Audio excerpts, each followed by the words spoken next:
Amigos e amigas aqui do YouTube que estão me acompanhando, que estão acompanhando meus vídeos, fazia alguns dias que eu não postava mais, mas hoje eu quero compartilhar com vocês um pouco da passagem bíblica do evangelista São Lucas, no capítulo 6, versículo 17, aí pula para o 20 até o 26, que o evangelista São Lucas vai falar justamente das bem-aventuranças. Ele começa dizendo o seguinte: desceu com eles e parou num lugar plano, onde havia numeroso grupo de discípulos e imensa multidão de pessoas de toda a Judéia, de Jerusalém e do litoral de Tiro e Sidônia. Esse é o versículo 17, agora vamos para o 20. Erguendo então os olhos para os seus discípulos, dizia: bem-aventurados vós os pobres, porque vosso é o reino de Deus. Bem-aventurados vós que agora tendes fome, porque sereis saciados. Bem-aventurados vós que agora chorais, porque haveis de rir. Bem-aventurados sereis quando os homens vos odiarem, quando vos rejeitarem, insultarem e proscreverem vosso nome como infame por causa do Filho do Homem. Alegrai-vos naquele dia e exultai, porque nos céus está grande a vossa recompensa, pois do mesmo modo seus pais tratavam os profetas. Mas ai de vós, ricos, porque já tendes a vossa consolação. Ai de vós, que agora estáis saciados, porque tereis fome. Ai de vós, que agora rides, porque conhecereis o luto e as lágrimas. Ai de vós, quando todos vos bendisserem, pois do mesmo modo seus pais tratavam os falsos profetas. Palavra da salvação. Então, caros amigos e amigas aqui do YouTube, do Face, que depois também vou postar esse vídeo no Face, eu quero compartilhar com vocês a seguinte coisa. Aqui, nessa passagem, até de forma poética, o evangelista coloca, o evangelista São Lucas, as bem-aventuranças, né? É uma passagem que tem que ser lida com muito cuidado, para a gente não distorcer o texto, dar uma interpretação errada, porque ele coloca pobres, aqueles que choram, os famintos, e depois coloca 1, 2, 3, 4 ais. Ai de vós, né? Ai de vós ricos, ai de vós que estão saciados. Então aqui, vamos nos contextualizar nesta passagem, porque o evangelista quer justamente virar a mesa, né, dos valores daquela época. Por quê? Porque bem sabemos, até em outros vídeos que eu já coloquei, que Jesus, ele estava sempre sendo observado pelos fariseus, pelos sacerdotes, pelos mestres, né? Tinha vários grupos que estavam os discípulos, estava a multidão, mas dentre aquela multidão existia os olheiros, podemos assim dizer, que estavam tentando pegar Jesus no bote. Então, nós sabemos que os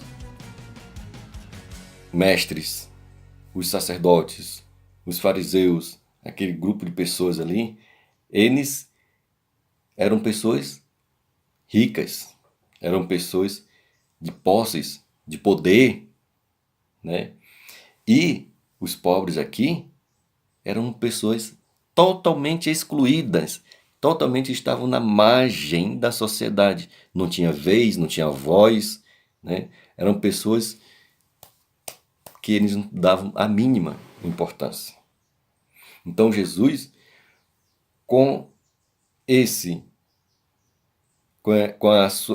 na sua missão justamente de abraçar todos. Por isso que eu acho interessante que o evangelista coloca: desceu com eles, parou num lugar plano. Jesus parou num lugar plano, onde estava pobre, humilde, pessoas que estavam com fome, é tanto que ele multiplicava os alimentos, né? Os discípulos, e dentro ali estava todo aquele grupo dos fariseus, dos mestres, dos sacerdotes. Ele coloca todo mundo em um nível e levanta a voz e diz todas as bem-aventuranças. Então nós temos que ter um cuidado aqui na hora de contextualizar esse texto para a gente não cair na tentação de achar que Jesus exclui as pessoas ricas, que exclui as pessoas que vivem saciadas, né? Que vivem bem. Não é isso. Ele quer dizer justamente que se as pessoas que estão bem, que são ricas, que têm um patrimônio, que têm uma vida estável, materialmente falando, né? Materialmente falando. Se essas pessoas forem, contextualizando, forem apegadas ao bem material, esquecendo que na sua frente, no seu lado, né, no seu vizinho, enfim, esquecendo que outras pessoas precisam de ajuda, precisam receber caridade. E essas pessoas que materialmente já têm, não são capazes de abrir o seu coração e ajudar, usar da caridade, possivelmente não alcançarão o reino de Deus. Mas se essas pessoas ricas, que têm uma vida estável, que têm condições de ajudar outras pessoas, fazem de coração livre, de coração de forma incondicional, ajudar, sem troca, sem querer algo em troca, esta, verdadeiramente, conforme narra a Sagrada Escritura, alcançarão o reino de Deus. Bem como muitos pobres, materialmente falando, muitos pobres, que têm a cabeça de rico. O que é pobres com cabeça de rico?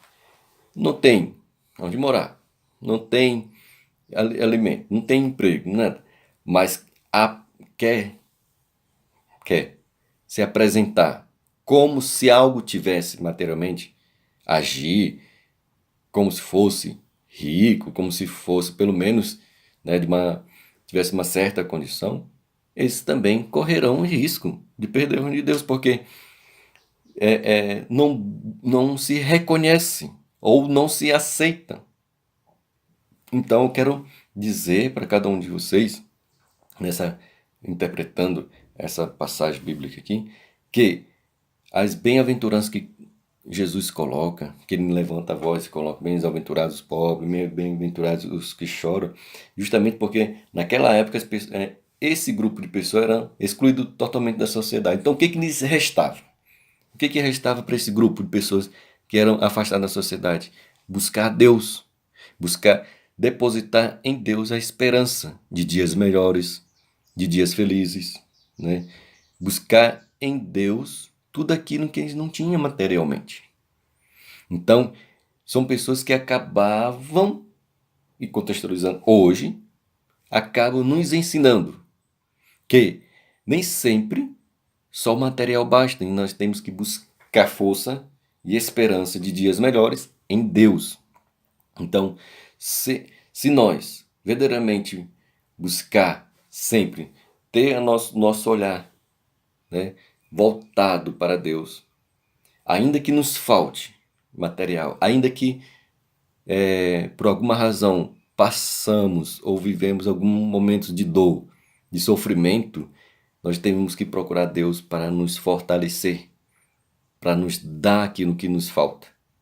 Então, o evangelista São Lucas, na sua grande inspiração divina, ele nos ensina, através das bem-aventuranças, né, que nós, ainda que tenhamos tudo, materialmente falando tudo, nós temos que sempre trazer em nosso coração a caridade, trazer em nosso coração a esperança.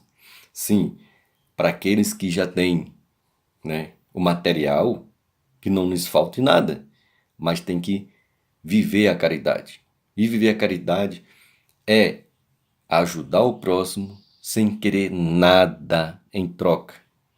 É ajudar o próximo com um sorriso, com uma fala, ou simplesmente ouvindo. Nem sempre também é algo material.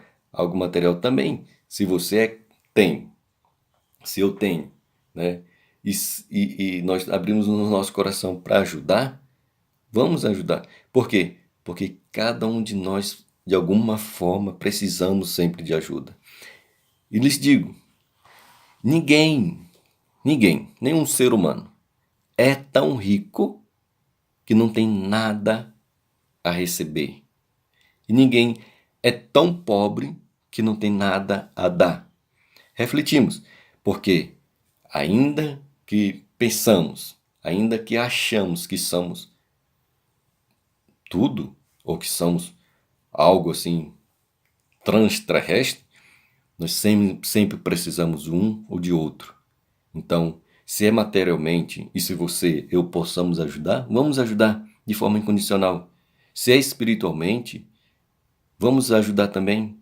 Se é psicologicamente, se é para ouvir, se é para ajudar, vamos abrir o nosso coração, porque é dando que se recebe, é ajudando que se é ajudado, né? É oferecendo uma mão que a outra também recebe uma ajuda. E indo por essa linha bíblica, né, nesse ensinamento de Jesus Cristo, nós temos que fazer tudo aquilo que nós viermos fazer para o outro, para o próximo, para um amigo, para uma amiga, para um desconhecido, para os nossos familiares, enfim, tudo aquilo que nós viemos fazer, vamos fazer de forma incondicional. Nada em troca, até porque a caridade não é negócio, né? A caridade é doação, né? É eu sentir que preciso fazer algo para melhorar a vida do outro. Eu sentir que esse eu fazer, ainda que seja pequeno, um gesto pequeno, né? Mas para aquele que recebe é um gesto grande, né? Então, eu compartilho aqui com vocês quantas pessoas já me ajudaram, me ajudam, né? E que eu hoje posso também, de alguma forma, ajudar. Porque é ajudando que se é ajudado, né? Hoje em dia, nós podemos compartilhar muitas coisas para justamente alcançar o reino de Deus, para justamente alcançar esse reino de Deus tão prometido. E só alcançaremos se nós tivermos um coração puro. E esse coração puro quer dizer sem ganância. Sem quanto mais eu tenho, mais eu quero, mais eu tenho, mais eu quero. Não, quanto mais eu tenho, mais eu quero, mas também eu posso dar. Mas também eu posso ajudar. Mas também eu posso fazer com que aquela pessoa tenha também um sorriso no rosto. Amém? Vamos refletir, né? Essa passagem, essas bem-aventuranças, como diria São Leão Magno, né? Que é a nova aliança para nós, né? Que essas 4 bem-aventuranças nos apresentadas pelo Evangelho de Lucas possa verdadeiramente surgir efeito em nosso coração. Que essas palavras possam nos ajudar ao longo da nossa vivência aqui na Terra, ao longo da nossa vivência em grupo de família, de amigos, de desconhecidos, pessoas que por onde nós encontramos. Como eu sempre vezes digo, né? Se tem como eu ajudar, por que atrapalhar? Então, vamos ver essas bem-aventuranças, se tem como nós ajudar uma pessoa que muitas das vezes quer apenas um conselho, que quer apenas ser ouvida, que quer apenas alguém, né, que possa verdadeiramente confiar. Vamos entregar um pouco de nosso tempo, de nossa ajuda e viver a caridade de Jesus Cristo nos dias de hoje. Amém? Até a próxima. E galera, não esqueça de deixar o seu joinha, de curtir, né?